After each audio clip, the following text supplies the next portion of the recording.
So we're going to talk about the UK and Ireland. If you haven't been watching on X, that's where you're really going to get all your real information, is on X. Because you're certainly not going to get it on TikTok. TikTok is like playing with crayons, honestly, it really is. Because X, which is the old Twitter, it is very confronting. I don't really jump on there because there's a lot of gruesome stuff that you will find. And secondly, there's a lot to applaud X on because it gives people a lot of freedom of speech and it shows you the reality of what's going on in the world. If we were to look at what's going on in the UK, I think a lot of our forefathers and people that have fought for our countries would be turning in their graves. And that's the truth and the fact of it. So there's a high population of immigration in England as well as Ireland. I know in some of the clips that I will add at the very end, some people in Ireland have actually been burning down buildings because they don't want immigration in their country. And I can see why. And then you've got Leeds last week, about a week ago, before the stabbing of the 3 children that have died. Well, it was actually a lot more than that. But 3 little girls had died just a couple of days ago as a result of immigration. And this all kind of stems back to our governments. Our governments that do not listen to the people, but are quite happy to take your taxpayer money and piss it up against the wall. Secondly, they're quite happy to house immigration, but not their own people or their own soldiers that have come back from war. So when you look at Tommy Robinson in the UK, he's considered a criminal in the courts of the UK. Why? He's done nothing except expose what's going on and how it's going to affect future generations and how it's affecting both children and women in the UK as it is now. But for the courts system and the government system to kind of paint him as a far-right person and a criminal against the United Kingdom is an absolute fucking joke and farce. Whether you love him or loathe him, at least he's got a backbone to stand up for what he believes in and get people behind him. And in the last march that he had on the 27th of July 2024, there were hundreds of thousands of people marching alongside him from all different nationalities, because everyone now sees what he already seen 15 years ago.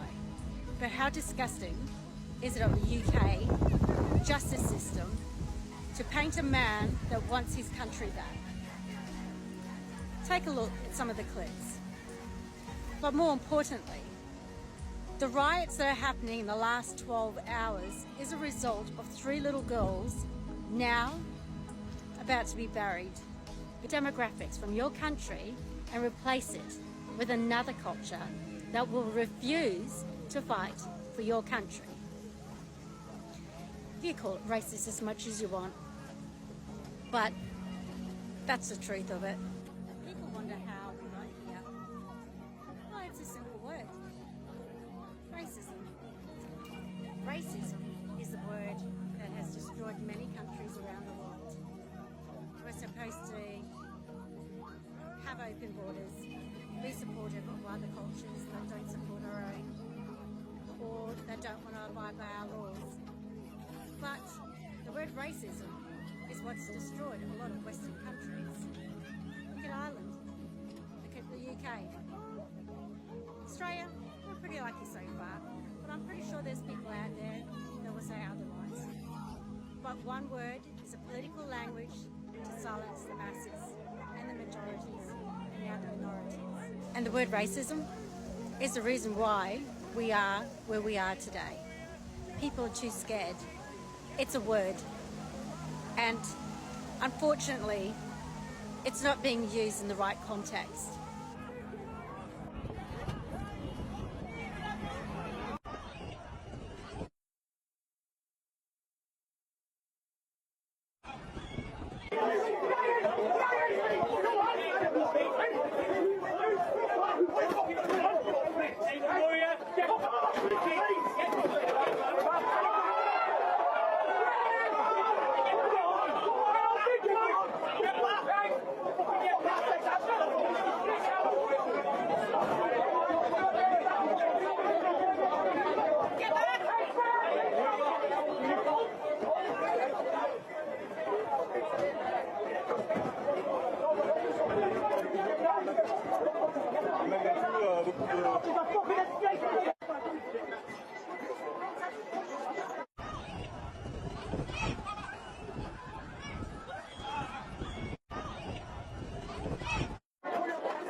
For the community, and the government need to start listening to them, because they're just not.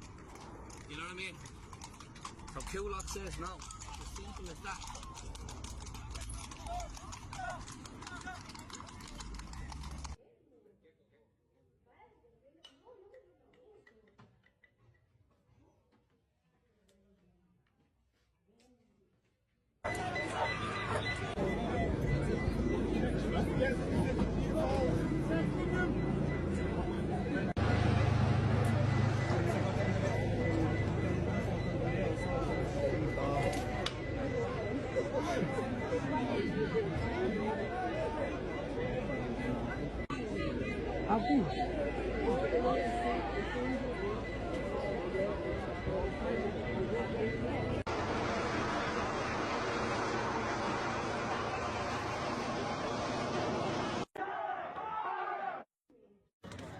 Ooh, that's really hot.